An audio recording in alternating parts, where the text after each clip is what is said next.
He is one of the top 5 most viewed creators on YouTube today, and at the young age of 24, is already a pioneer for 21st century entertainment. He is, to me, new Hollywood. His immensely popular channel has received almost 5 billion views. 5 billion with a B. With a big old B. Someone who I feel is a very unique and important person in this world. He is someone who has a very loud voice and a very big platform. There are accusations that have come out against David Dobrik, Jason Nash, and kind of the general group called the Vlog Squad.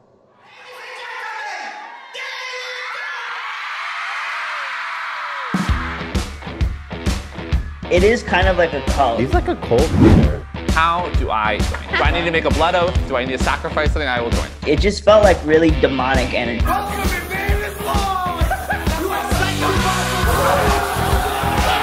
He has such a tight rule on that whole party.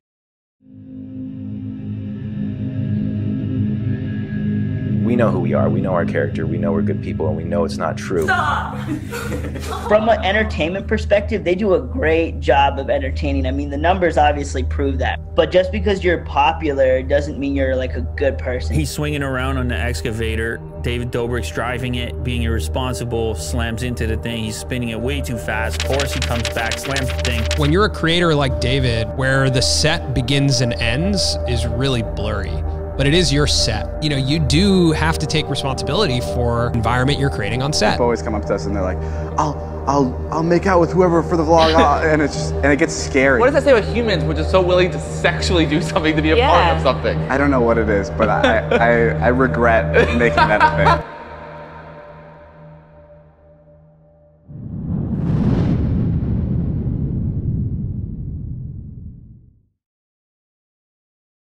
Welcome to Psych IRL, my name is Donna. I want to start this video with a disclaimer. Every time I do a video similar to this one, I get emails and DMs stating that I'm teaching manipulation or it's dangerous. Although it can be taken that way and many groups have used it in that sense, these techniques have also been used positively to treat addiction, cope with trauma, etc.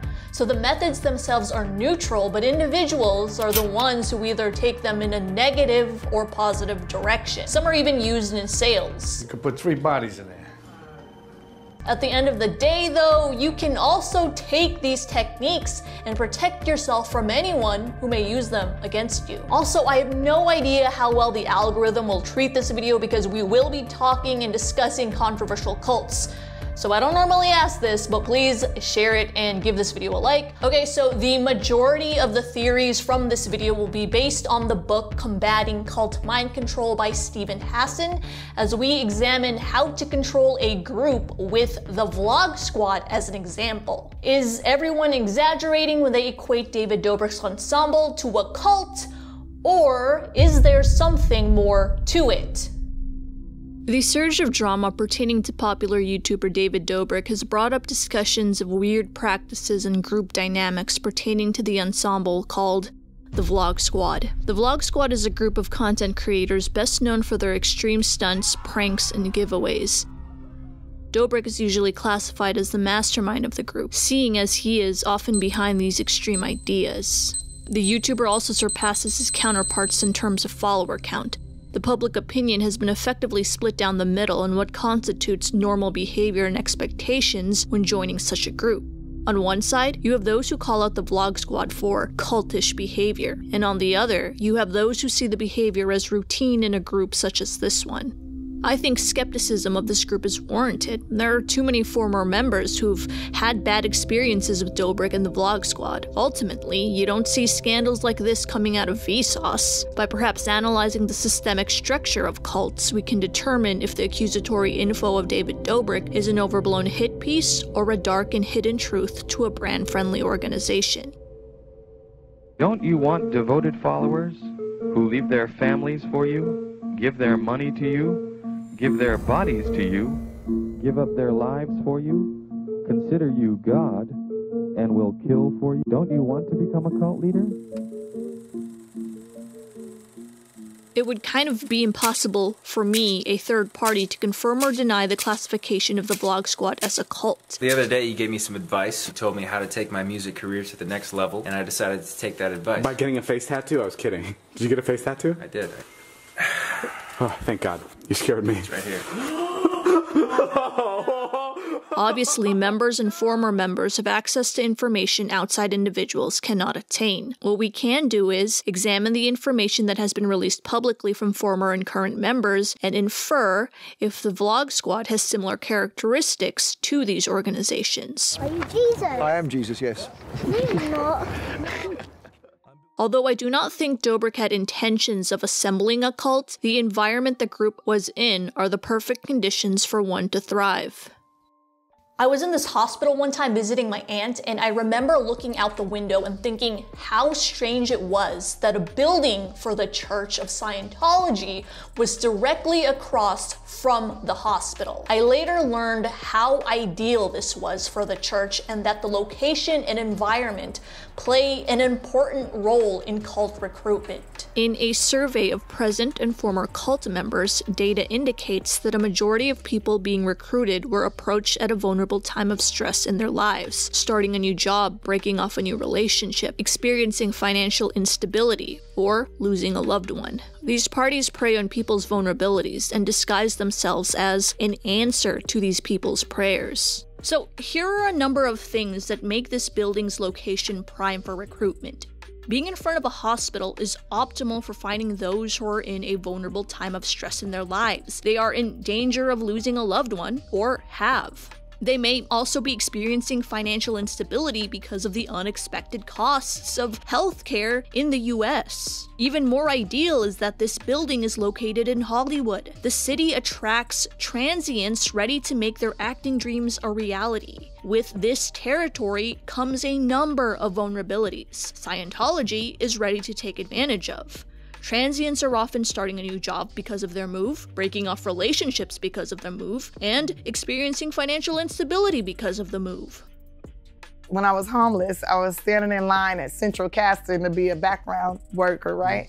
And I was living in my car, and this Scientology guy approached me, and he's like, hey, you can come and take these courses, and it'll help you with life and all that stuff, and maybe we can help you find housing.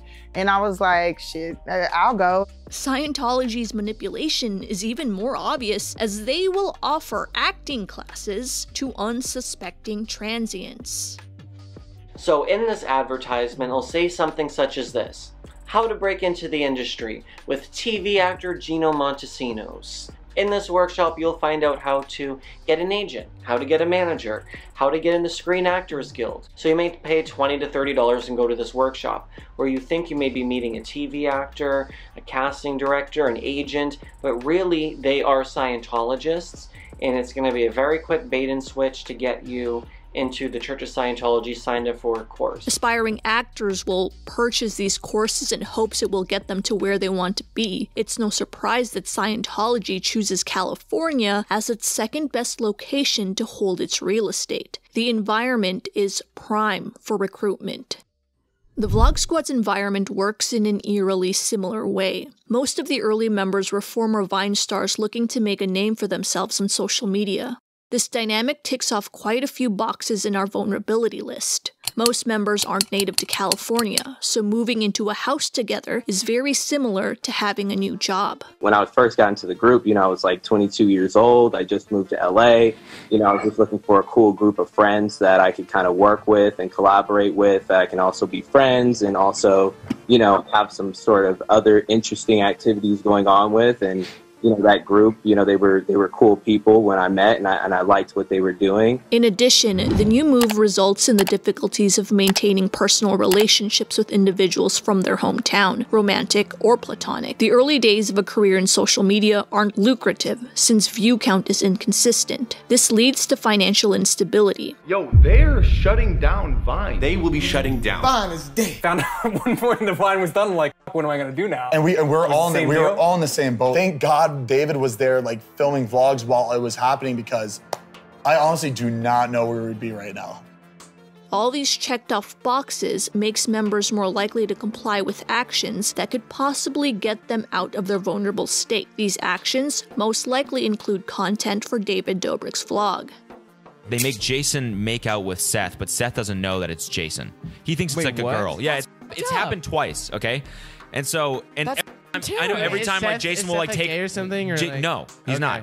And so like Jason will take off his mask or whatever, and he's like, "What the fuck? I can't believe I just made out with a dude." What do you mean? Wait, what the? And you're being mad about the Seth. Well, that's not true. I was here. Being mad about the Seth makeout thing is crazy. It's crazy. It's crazy. I said to you specifically, don't have a makeout with guys, girls, moms. I don't care. Like, what if he was in a movie and he had to do that? It's not a movie. It's David's vlog. Imagine you give consent to kiss this person, and you think it's a scene, and you're helping David Dobrik out with a vlog, and it turns out he pranks you by making you literally make out with someone who you did not at all consent for. If I'm like, yo, you trying to kiss this girl, put on a blindfold, and I make you kiss a dude? What you mean? It's not like David is sitting there like, oh, you have to do this. You don't do this, you're out the group, you know? Yeah, of course. It's kind of like an unwritten thing where you see a pattern of people saying like, yo, I'm uncomfortable with this. Hey, bro, like this isn't really cool. That all of a sudden they just disappear and then they're not videos anymore. If I do this and David gets views, I get shouted out in the vlogs. This will help me financially, gain me respect from my coworkers, etc. Notice other individuals who do the most humiliating stunts. Jason, a 40-plus-year-old man that has to provide for his kids, is often obedient to these things. And Jonah, a new addition to the vlogs, introduced by another member, is as well. Jonah. Jonah, help you, bro. Jonah. Obviously, these two have not come out to say that Dobrik's antics are abusive to them. That's not my point. If they're okay with this, then they're okay with this. My point is, the more vulnerable you are, the more you are willing to do for the vlog, even if it violates your own personal boundaries. Members who are not in a vulnerable position are not susceptible to humiliating tasks. Liza Koshy and Josh Peck being some examples. Vlog Squad member Corinna Kopp's evolution from vulnerable to not vulnerable is another example of this dynamic happening before your eyes. The earliest scenes of her in Dobrik's vlogs involve Corinna as the butt of shaming jokes and performing actions she wouldn't normally do if she were financially stable. I decided that I kind of broke right now, so David said he'd help me out, and I'm going to get a tattoo on my finger. It's going to say David's vlog. He's paying me a small lump sum of money to do it. Granted, what are you going to do now with your new tattoo? Are you going to show off to other people how stupid you are? The more established her career became, the less these bits were prevalent in Dobrik's internet videos. Traditional media faces similar problems because it mirrors this dynamic. Many are willing to partake in risky behavior for a chance of high reward. The difference is, over the years, many interns, writers, and up-and-coming actors have fought for laws to be passed in order to protect themselves. While Hollywood still has its shortcomings, the social media space is even more deregulated.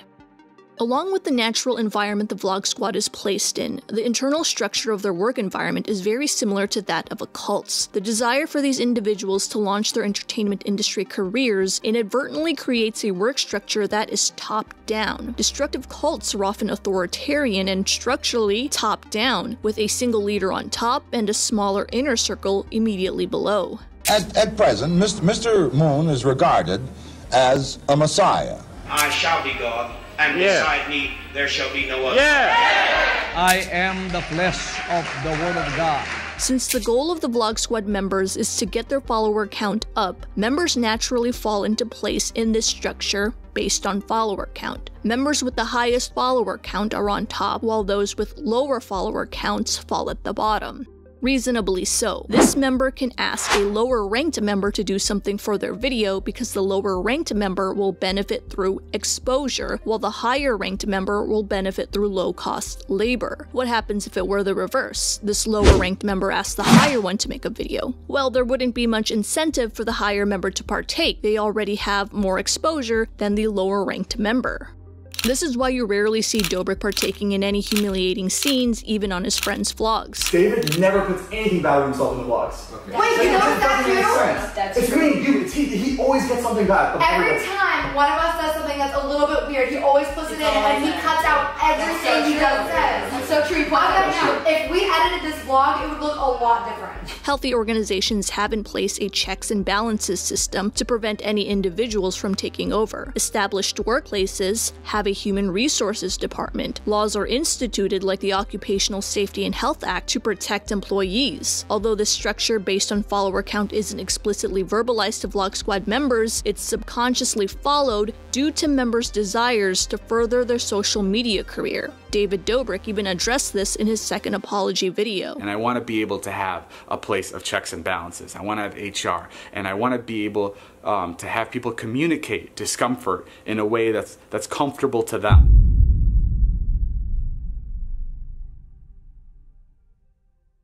On this channel, we've painted Dobrik like a modern Frank Abagnale, able to persuade anyone with charisma and charm. These characteristics have been key in helping him climb the influencer ladder using tactics similar to Jake Paul, yet remaining a likable figure to viewers. Though helpful, charm and charisma are not enough to control a group. Think Tyrion Lannister versus Daenerys Targaryen. One can persuade those around him, while the other persuades a whole nation. How does a person actually gain control of a mass of people? And does Dobrik's ensemble fall into this trap? He was most interested in talking with me about his experience of shock at how easy it was to con people, how easy it was to manipulate them, how easy it was to get them to give up their money. What was so fascinating to him was that many of his followers were young adults and full-grown adults who had been very rebellious people. And here he found them so willing, once he had conned them with his smooth talk, his soft sell, his "I'll love you forever, you're mine, we'll make this perfect new order," how easily he got them to obey and do anything. In Edgar Sheen's book, Coercive Persuasion, the process can be done in 3 steps: unfreezing, changing, and refreezing. If you've watched any cult documentary, you'll notice the organization living wildly tiresome lives. It seems counterintuitive when you want people to stay in the group, and yet they do. Bhagwan asks that we meditate at least once a day. There are like 108 different meditations that are available to do, and for us now, at this point on the ranch, work is our meditation. This is purposely done and refers to the step of unfreezing, which is disorienting an individual so they're more open to accepting a cult's new way of thinking. This can be done in a variety of ways, but the most common is through physiological means like sleep deprivation. Members of the Unification Church International eagerly participate in a special campaign to clean up a very dirty New York City. Many are also fed low-protein and high-sugar diets or starved. Several papers back this method. For instance, when one is hungry, they are more likely to make brash decisions. Although I don't think Dobrik does this on purpose, the hustle lifestyle of trying to make it in Hollywood certainly causes people to live in such a way where unfreezing unconsciously occurs. David, don't you... Your hours aren't set like they might be in a traditional workplace. You're constantly overworking in hopes of making a name for yourself. Meanwhile, you may even be taking a part-time job so you can eat and pay rent. While the person is being broken down, they are often bombarded with ideas that they are seriously flawed. So you can imagine my excitement when my grandfather took the school report and read it to the 500 members of my community at dinner. And then he said, "We don't want women like you." My stomach dropped. I turned bright red. There was air being sucked in my nostrils, but I couldn't breathe. See, my school teacher had written in my report a sentence that read, "Lilia demonstrates leadership skills, which could be useful for when she's older." And my grandfather humiliated me for hours. And this would become a common theme throughout my life. Sure, bits on Dobrik's channel are framed as jokes, but they always take a life of their own outside the vlog. We both got this for you. We kind of pitched in. All right, come out! Nick, look! I got you a girlfriend! Kidding me? Another door? Look at this! Yes! This is Christine. This is Big Nick. I'm Nick. Oh, that's adorable. Not everything has to do with doors. Like, I just want you to look at me like a normal person. It also got to a point where people would recognize me in public, and then they would make jokes, like, about me, and I'm like, dude, like, I don't know you. It seems like your time in the vlog squad, they made you the butt of the joke a lot. And Yeah, that and probably then they started moved to on bother to- you, you know? And like, it's like Right, everybody right. all of a sudden not giving you any respect. Once these flaws are internalized, they may be used as blackmail or a preventative measure to keep one in the cult. Here you see Jeff Wittick hint at dirt he has on a former member, who shared his perspective of being in Dobrik's crew. I know Big Nick came on here, and I mean, like, again, I don't want to have fucking problems with Big Nick, but yeah, he was caught doing some sketchy stuff, and I'll just tell you the story. We had like an Easter egg hunt vlog on you see, now I feel like a rat. Right when Dobrik released his second apology, this former member conveniently says he accepts the apology. Now obviously no one knows the truth except for them, but one can't help be suspicious because of this exchange.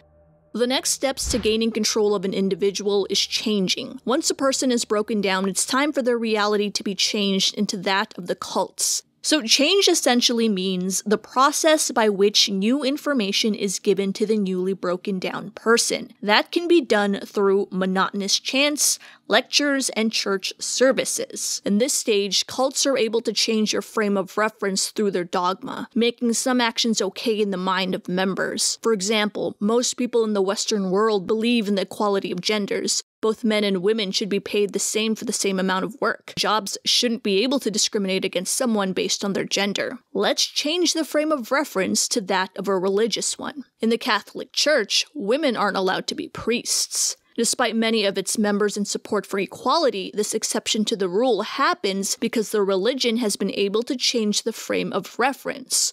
Let's look at another religion. Look at how confused people are at this TikTok. No, I don't shake hands with women for religious reasons. Yeah, for religious reasons. In that case, I don't think I can speak to you anymore. Why? One group says to respect religion, while the other claims that this is sexist. Social media and Hollywood are very similar in how they change an individual's frame of reference. Here, there is no need for lectures or chanting. There is also no one leader that cultivates the dogma of how things are run. Instead, the dogma is upheld by common knowledge of the industry, coupled of course with an individual's vulnerability. If you want to succeed in Hollywood, you either do as you're told, because if you don't, someone else will. No one is forcing you.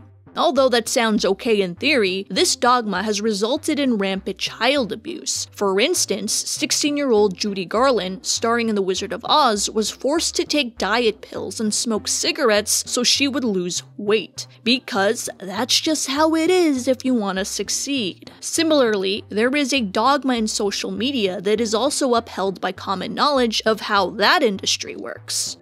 This dogma has been able to change the frame of reference in Vlog Squad members, causing them to perform acts they wouldn't normally do. These acts may violate their personal boundaries and even the law. That dogma is, do it for the views. Arguably, dogma upheld by the public's common knowledge rather than the cult leader may be better at getting individuals to do what you want.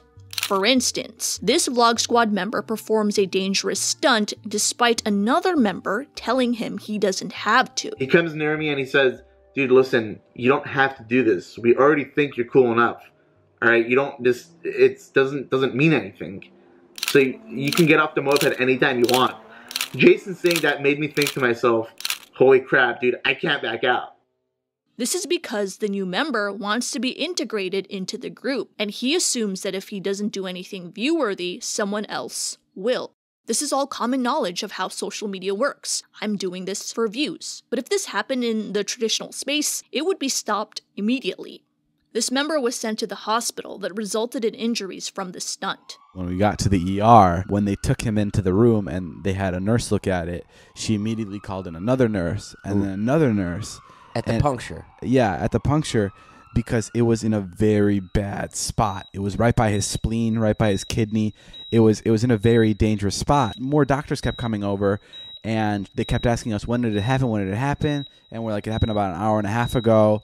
And they're like, okay, the internal bleeding must not be that bad because he would have passed away an hour, about 30 minutes ago. Like, it was really bad. Wow. Like, it was bad. Like he would have been dead by now if it was any worse. Not only does this affect the Vlog Squad ensemble, it affects their fans as well. There was an instance in a vlog that was painted as normal at the time that probably shouldn't have been. Even I thought it was normal because that's the frame of reference in the vlogs. People are doing things for views. 19-year-old Tana Mojo and 44-year-old Vlog Squad member Jason Nash decided to collaborate by doing a video where they would go on a date. So far, there's nothing wrong with that. There is an age difference, but both are adults and it's for work. The problem arises when the cameras are off. They were in the dressing room together. They were shooting some kind of a sketch, and the cameras were off. I've said this in my vlog before, and Jason felt something. Jason was like, "This is my time." And he leans in for a kiss. He just kissed me in the dressing room. I don't know what's going on. I really thought this was a fake date, and I think he just made it a real date. He just kissed me. I pecked you on the lips. You kissed me. No. Pecked me on the lips. I will fight you right now. Literally, I will fight you in this moment right now. You wanted me to. See, the viewer is under the illusion that this is a glimpse at a random outing, but Tana and Jason are actually meeting for work purposes. They get paid handsomely for making videos such as this one. Vlogs do such a great job at changing a viewer's frame of reference into believing inappropriate behavior is okay. Because if everyone else is laughing, then that means everyone in the video was cool with this. What viewers fail to realize is that things are edited so they're unable to attain the full context of what happened. If you were to really examine the situation, it's no different from someone in the traditional entertainment space who uses their power and influence to trade opportunity for favors, if you know what I mean. The purpose of this outing was a YouTube video and nothing else. You hear a lot of female artists saying, like, it's difficult to navigate because you don't know if someone actually wants to work with you or they're just trying to. Because vlogs are often framed as regular people doing regular things, viewers are manipulated into believing this situation is different. It's not. This is a business move. Though Tana has not called out Nash specifically, she has alluded to famous older men and their influence to take advantage of young TikTok girls. She also left a comment on Trisha Paytas' TikTok that discusses Jason Nash. This frame of reference change has affected viewers like me. 2 years ago, I uploaded a video called How David Dobrik Manipulates His Friends. Despite the title suggesting that I have been aware of this problem for a long time, I also say this. Before you David Dobrik stands kill me, I don't necessarily mean manipulation in a bad way. I just mean that he has a certain charm about him that helps him get his way. This is a positive video about David Dobrik. The resurgence of the Vlog Squad's dark past has also resulted in the resurgence of that 2-year-old video. 3 very interesting responses came about from the new popularity of that video that suggest a lot about human behavior. One group of viewers felt that I was very intelligent for spotting Dobrik's manipulative actions way back then. Another group felt like I spotted the behavior but was too scared of the stains to truly explain how I felt. And the last group felt I was really dumb for praising bad behavior. Now, despite answers varying, there's one thing all responses have in common. That is, they assume that as a third party, you're able to see on the surface that a cult is a cult. Some even say that because I have a degree in psychology, I am supposed to know this. Unfortunately, that is not how psychology works. Psychology does not equal psychic. If that were the case, Dr. Todd Grande would be calling influencers out left and right before any major news outlet did. No one does that. That's not how the world works. It's hard to spot a cult as a third party unless former members come out against the group and you're able to piece evidence together. Still don't believe me? Think of the most intelligent fan base that you know. Definitely not anyone who has young viewers, but perhaps the most intelligent fans are those who watch educational content. Maybe people who watch TED Talks? Over 2 million people saw this video, and no one found anything out of the ordinary with it. Some of you, if you've watched this, may have found it eye-opening You know, if you do watch the whole thing, actually, there really is nothing wrong with it. Well, the woman speaking is allegedly running a cult, conning rich white women into taking classes and even going into debt for said classes. It wasn't until videos surfacing done by BuzzFeed and Anthony Padilla featuring ex-members that these videos attain criticism. Even then, it has barely left a noticeable mark. This lack of suspicion does not mean the cohort that follows the TED Foundation is gullible. Mind control has nothing to do with one's intelligence levels. Instead, it's carefully targeted so that it plays on your vulnerabilities and desires. Have you heard of Krishna consciousness? This part is a crazy man. Do unto others as you would have them do unto you. Right, that'll work. A new and better life awaits you on our distant home planet, Blistonia. Makes sense. Being vulnerable and having desires is universal among all humans. In addition, the image we have of cults is extremely outdated, which is why some of you may have had a visceral reaction anytime someone called Dobrik's group this. But come on, if you saw someone approaching you like this, you'd run in the other direction. Even some of the modern news stories of these organizations paint members like an empty vessel hypnotized by some master manipulator. Smallville actress Allison Mack is pleading guilty. When I first came into Jeunesse, I had just come out of a relationship. It looks like she's a shell of the person that I met. She's facing charges over what's being called a sex trafficking cult, the group NXIVM. There was an incident at my house. She and a friend of hers and this guy said, "Hey, I haven't talked to you forever. We want to stop by." And I hadn't seen her. And she walks in. She was a different person. She walked in like she owned my house. Like literally, she owned my home. She walked in with her friends and they walked into the kitchen. I was like, "Hey," she was like, "Hey, how are you?" And then walked into my kitchen, started bringing out pots and pans and started cooking. I go, "What are you guys doing?" My friend Ethan's like, what? It's like, "We're hungry." After a while, I just felt uncomfortable. I was like, "Well, hey guys, like that's it. Come on, let's. And I kind of asked them like, "Hey, you might want to leave soon." And I was kind of be nice. The guy turned almost violent. I mean, he was violent. Like I can't remember what his name. I don't, because I didn't care. I just was like, "Who the fuck is this guy?" Very angry and like, I think he was on something. He was like, and he just started kind of cursing at me and Ethan. I was like, "You." I'm like, "All right, you know what, buddy? I don't know what this is about. You just come in, you start cooking in my house. You guys don't even say that. Why don't you guys just go? Well, I'd actually like you to get the out of my house." I remember I was waiting for Allison to sort of jump in and say, "I'm so sorry. No, he doesn't mean this." There was nothing. It was just like, it was almost like they were zombies. Certainly, there must be something wrong with these individuals that they joined this group. Depression, troubled family life. Rational people like you and I would never fall for this type of manipulation. Why do humans make this assumption? Why make the assumption that you, an outsider, or any outsider should be able to tell that the group is bad based on surface-level information? First, accepting that mind control can be effectively used on almost anybody challenges the age-old notion that human beings are rational and in control of all their actions. Second, we all have a belief in our own invulnerability. It is too scary to think that someone could take control of our minds. We all want to have a belief in our own ability to completely control our lives. You see, if we admit this wasn't obvious from the beginning, we'd be admitting there's a chance that we too could be manipulated.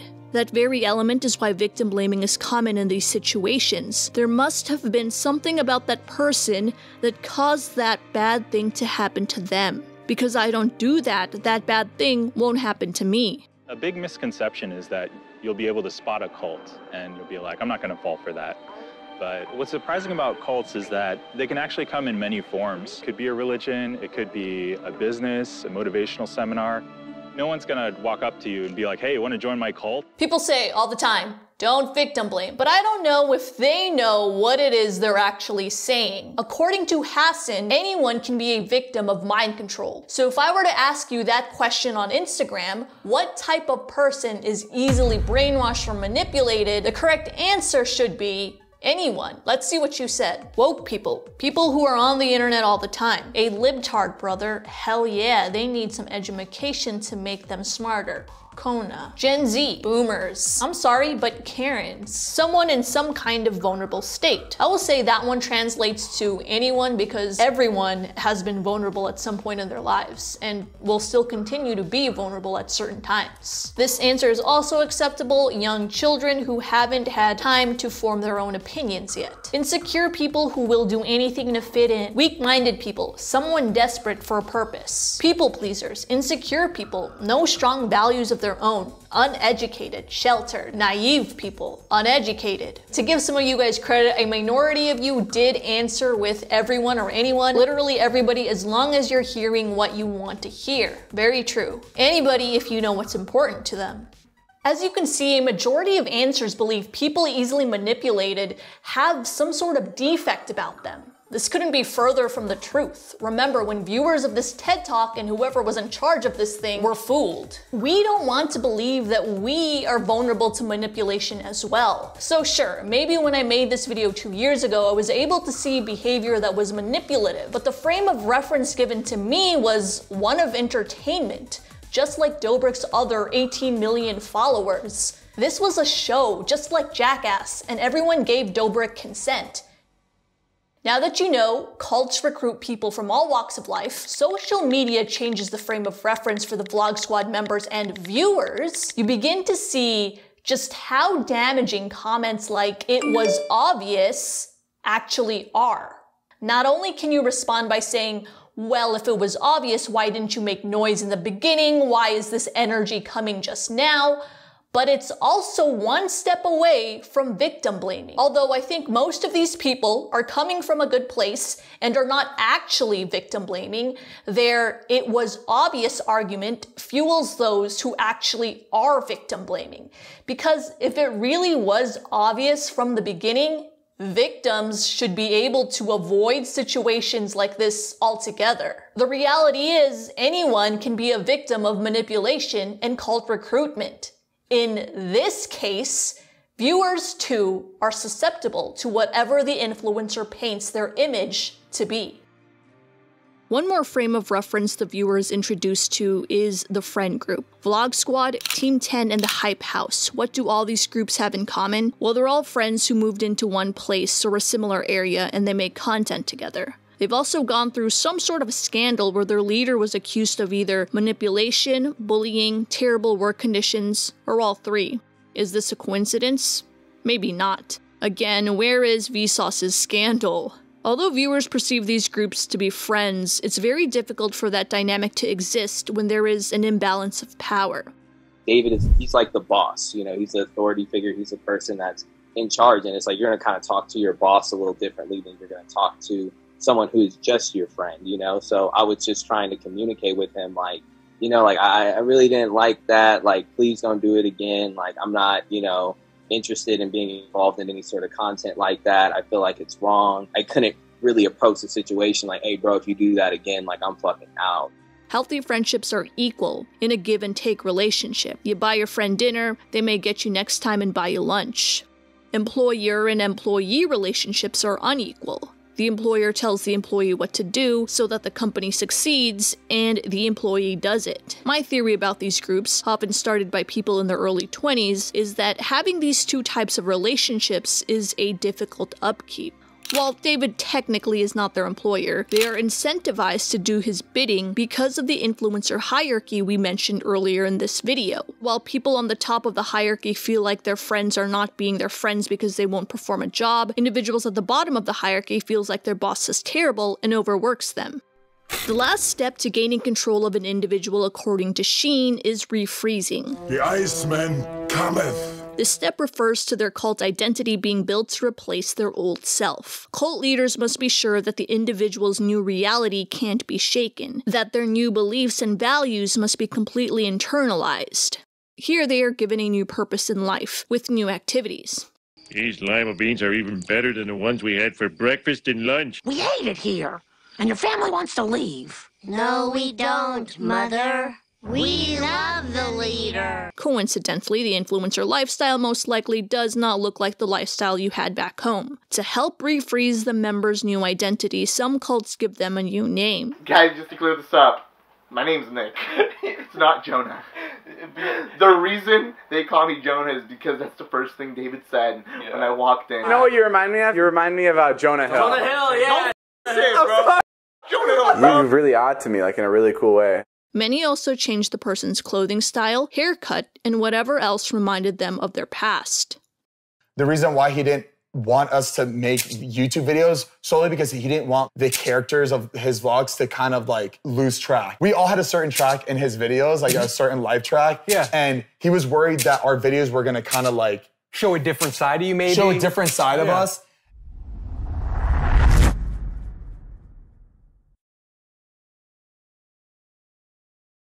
In his book, When Prophecy Fails, Leon Festinger described a cult believing in UFOs and flying saucers, whose leader claimed to know when the end of the world was. He told them he was in contact with beings from another planet, and because the end of the world was coming, they should give up to him many of their material possessions.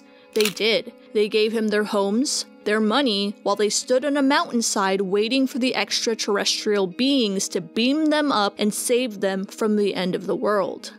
The next morning, the group saw the end of the world never came. Although a few became angry with the leader and used the event as a stepping stone in their decision to leave, this event made most individuals believe stronger in the group.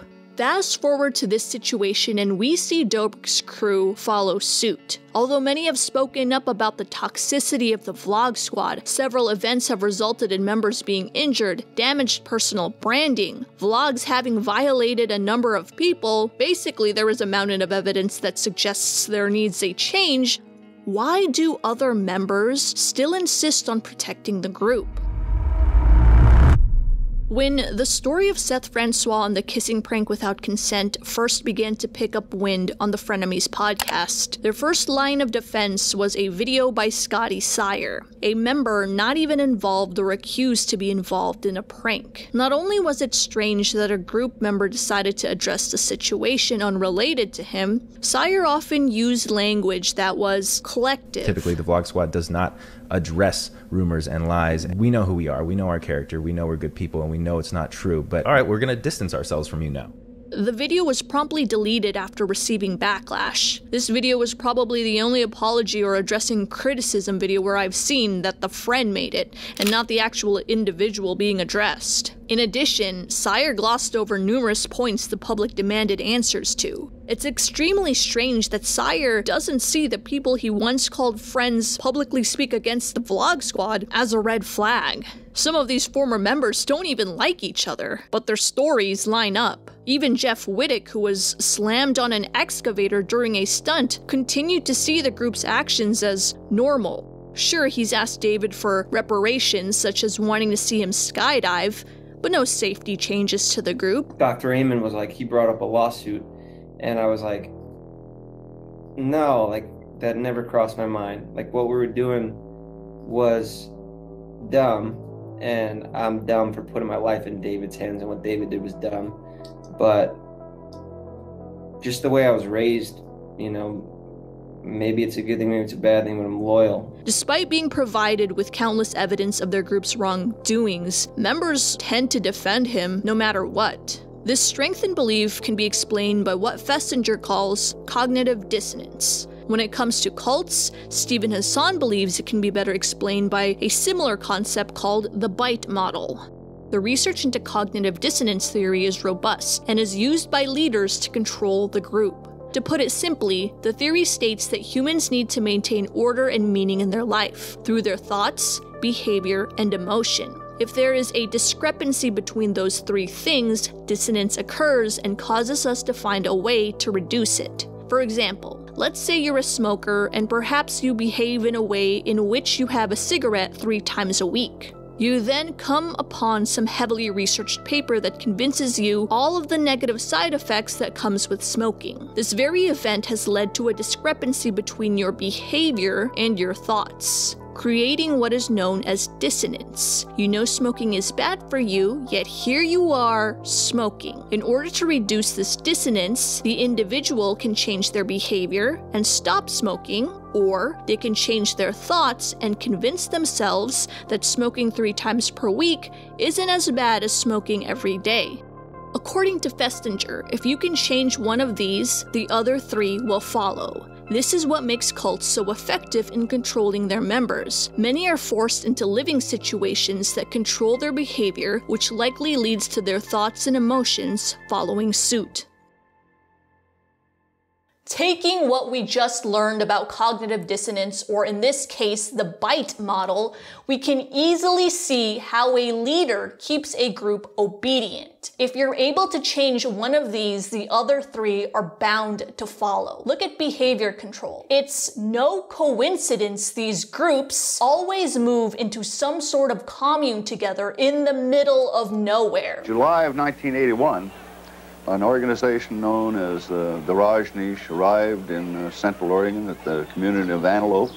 Cult leaders want to control your routine and lifestyle so your information, thought, and emotion become aligned with the groups. On a smaller scale, you can see this in a church service for Scientology.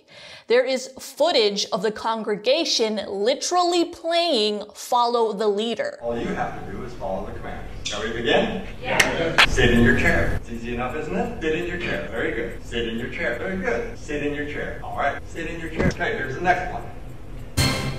Oh. Switching it up. Here's the next one.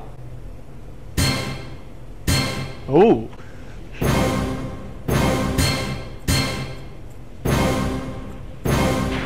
That's right. I mean, sure, it looks like no big deal, but the function of this exercise is most likely to prime you into letting Scientology control your lifestyle. Get used to doing something small at first, and then the ask becomes bigger and bigger. We've already touched upon the behavior change with Dobrik's crew. If you're moving to LA to achieve your social media dreams, you're changing your lifestyle.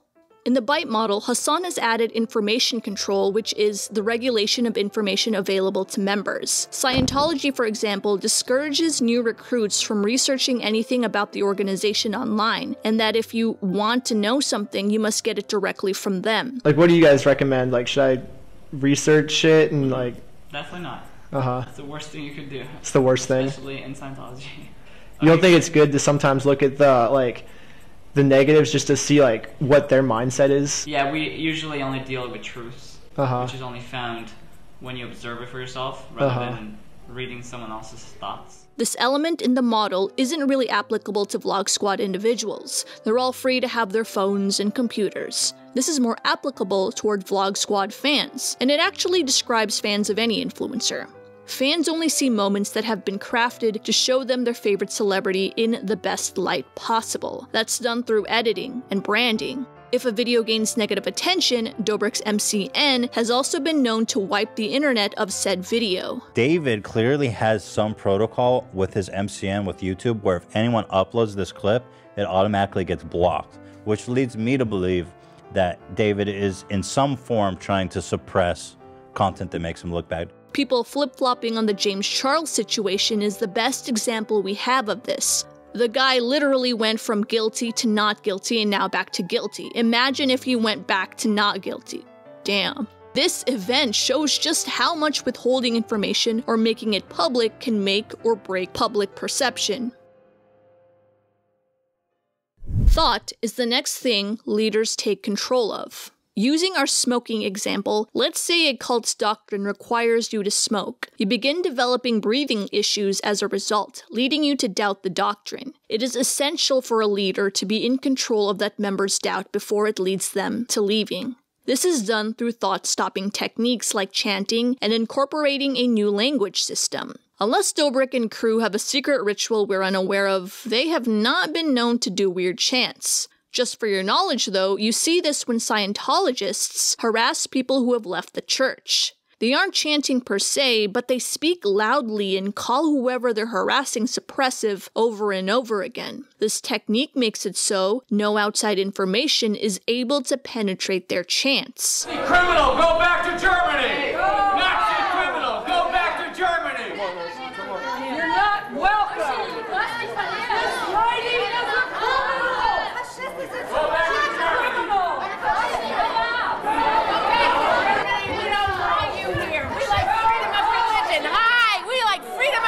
In a smoking cult, that would be like chanting smoking is good for you over and over again until those doubtful thoughts disappear. Incorporating a new language system is more of what Dobrik's crew does.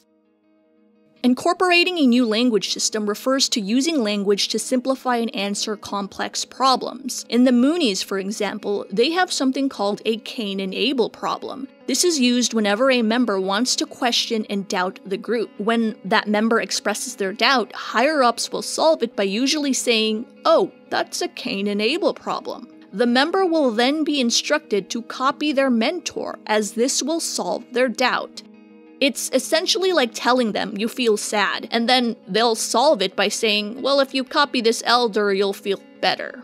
As we've said with the Vlog Squad, problems are solved with the phrase, do it for the views. You can see this use of language when they prank member Jonah into believing he attained a big movie deal with Seth Rogen. Jonah is devastated when he learns this was all a joke. He asks them why they did this, and their answer is essentially, for the views, this is just what we do. It's what we do. It's why we do it better than most people. Because we literally make people want to end their own lives. Dobrik doesn't state any clear boundaries or guidelines, it's just, this is how it is. Usually, the doctrine is absolutist, dividing everything into black versus white, or us versus them. We know who we are, we know our character, we know we're good people, and we know it's not true. All that is good is embodied in the leader and the group. All that is bad is on the outside. The doctrine claims to answer all questions to all problems and situations. Although it sounds silly, the phrase do it for the views embodies that doctrine to a T. Members need not think for themselves because the doctrine does the thinking for them. Things are done for the numbers, even though it may put you in danger. Even those who defend Dobrik don't really have a good argument to why dangerous and non-consensual events happen. It all gets reduced to, that's just how it is when you join this group. But influencers are not exempt to ensuring safety to their cast and crew. If large corporations have to do it, so do they. So the new language of the group is meant to explain to a member why they are doing what they are doing. Do it for the views. There is a common pattern of emotion within all cult members. A number have expressed their feelings in the group to be very black and white. You're either very loved in one moment or very hated in another. There is no in between. It was this weird dichotomy of like feeling very special, but then never really being good enough. There's a movie called Midsommar that really encapsulates this feeling. The best way to describe it is emotional confusion. Upon the end of the movie, you don't know whether you should be happy or sad for the protagonist. Not only does director Ari Aster successfully illustrate how mind control groups recruit individuals, but the film effectively manipulates the audience as well. Midsommar follows a woman named Dani, who has been scarred by the death of her sister and parents. Her boyfriend is an emotionally distant man who seems to be annoyed by her needs.